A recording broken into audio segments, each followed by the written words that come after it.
Hello everyone, welcome back to the channel. My name is Cole, and in today's video we are looking at the official pictures of the first wave of the 2022 LEGO Speed Champion sets. Now, first, a bit of an explanation. I did make a video very recently talking about the rumors about the sets, and now about a week later, or 2 weeks later I guess, they have been found on a German retailer's website, which now they're all over the internet, and on Brickset and all the official places as well. So yeah, these are like official pictures from LEGO and all that. These aren't leaks or anything.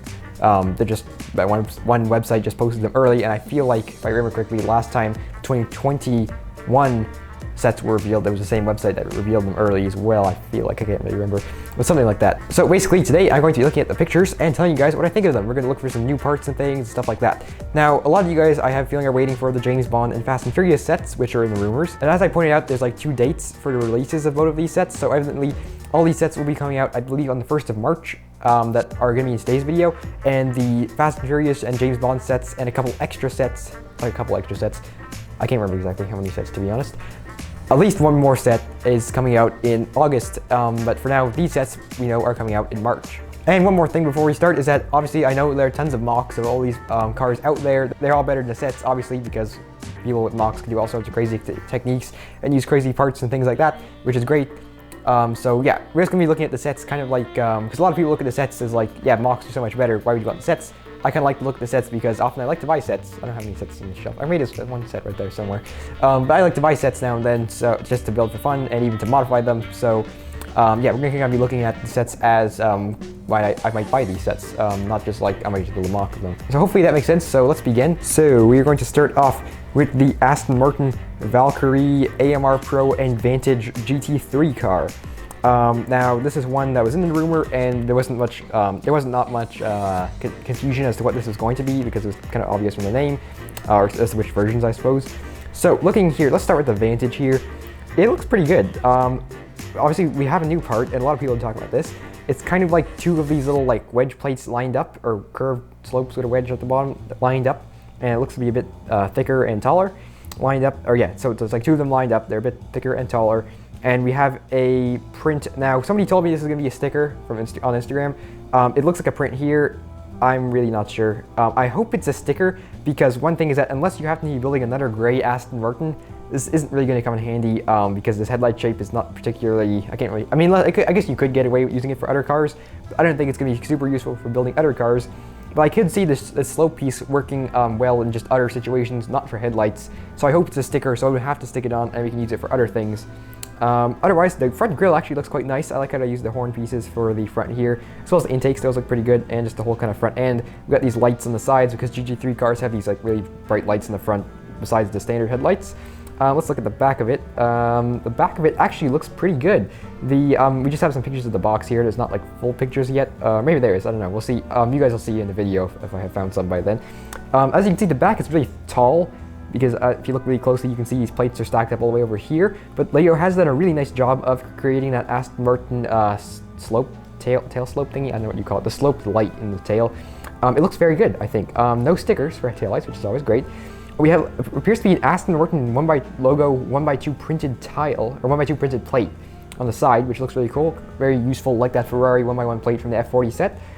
The wing looks fine. The diffuser looks good. It shouldn't be too hard to turn it into a road car if you kind of want that kind of thing. I do like the GT3 car, but typically, you know, I like to have road car models, so that shouldn't be too hard. But yeah, maybe we can flatten it a little bit because it looks very tall in the back. But otherwise, I think it looks pretty good. Also, the wheels are the same, or the wheels appear to be the same as like the old sets. Although it does appear to be that we have like the silver like inner piece for the wheel, and then the black rim, which I suppose looks a bit more detailed. And then the window is the same. You got a printed windscreen with Aston Martin Racing on it. Looks very nice. Okay, then we move on to the Valkyrie, which is, well, less nice. First of all, from this picture here, it looks extremely awkward. Now, the Valkyrie is a really sleek, just really aerodynamic and all that kind of thing looking car. You know, it looks kind of like an F1 car, just like the windscreen, I guess, or windshield. Now, this looks particularly kind of like chunky and just not really all that dynamic looking. Yeah, I'm not really sure. It just looks like, it almost looks too wide, which is weird to say for 8 wide, because it's a really wide car in real life. But something about it just doesn't look right. It looks like the cockpit's too far back, and then the like it looks like the whole thing's kind of too far back. It all looks too big, the whole entire thing. It just looks really strange. I'm not really sure what's going on. And what's also stranger is that a while back, Aston Martin revealed a concept car of the Valkyrie AMR Pro, because you have the standard Valkyrie road car, you have the AMR Pro track-only version, racetrack-only version, which was a concept car, which is green and looked like this, and later there was a picture that surfaced on the internet that looked like this, and this one appears to be the later version, but in the colors of the first version, with headlights for like, I don't know what, neither one, as far as I remember, had these headlights, or maybe it was the later one that had these headlights. Either way, it's very confusing. It doesn't look all that great, which I've said too many times now. This is kind of just turning into a rant. Let's try and be a bit constructive here. We do appear to have a new fin piece. The spoiler looks a bit lumpy. I'm not really sure what's going on there. We do have, annoyingly, we have a lime green car, but we have black fenders. I assume somebody on Instagram pointed out to me that's probably because the makes the wheels look a bit bigger, which I understand, but it just doesn't look all that great. And I would have very much liked to have those city style fenders in lime again, because they only ever came in one friend set, and they're super expensive on Bricklink, and it makes it horrible for building mocks. But I am happy to get more light green parts, or lime green parts to build mocks. And then we have a new windscreen as well, which doesn't look particularly useful either.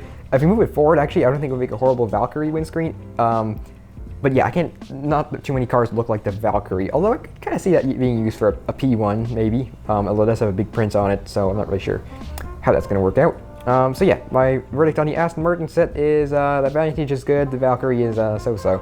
Shouldn't be too hard to modify it though, that should be cool. Next up, we have by far my favorite one of all the ones in this entire wave, the Lamborghini Countach. And I'm super excited because this is not the new Countach, this is the old Countach, which is my the one I like better, as you guys can probably tell by now. As you can see, it looks really good actually. There are quite a few complicated techniques around here. I'm very happy, I'm kind of just like biased against this one because I'm so happy that they chose the old Countach 25th anniversary edition, or whatever this one's called. I don't know. I feel like this looks like 25th anniversary edition. I'm not really sure, but probably the same. Yeah, the only thing I can tell that looks wrong with this one is that the wing obviously has a tile on top which can be removed, which I think we can do that very quickly. Looks a bit too tall. And then the nose looks a bit too flat, but that can easily be fixed with some stuff underneath it, and a couple more parts underneath it. Otherwise, I think it looks really good. We have, nose looks really good. I mean, you have this front like splitter that sticks out, which looks very strange because there is no front splitter on the real Countach. That's a little bit weird. Along the sides, again, looks fine. I like Lego actually did not use a sticker for the intake, which I think is great. They actually used like a little piece here, although somehow we ended up with half a NACA duct, which doesn't look as good as like a full NACA duct. That's a bit weird actually. And then above that, we have this intake, which also looks really great. We are using the Speed Champions windscreen, which actually works for like really great here. And it's just a standard like generic white printing one, which should be great because it doesn't have any logos on it that are very hard to like take off or anything. And then around the back, we have a really nice looking rear end using some complicated techniques that kind of remind me of quite a few Countach mocks out there, using these cone parts for the lights and then these curved slopes surrounding them to get that triangle shape. It looks really good, as well as the exhaust and the wing. Oh, this looks really nice. We are using 2x2 dishes or 2x2 round tiles in the wheels with the like phone dial wheel print. Looks fine. And then we have the exhaust in the back. I think it looks amazing actually. I'm super excited for this one. By far my favorite one. Also, it's white on white with red interior. I would have liked a white interior, but hey, red isn't bad. Probably a second coolest color for the inside. Probably a bit more well known than the white interior. Next up, we have the Lotus Evora. Now this one I like a little bit less. This one I don't like as much.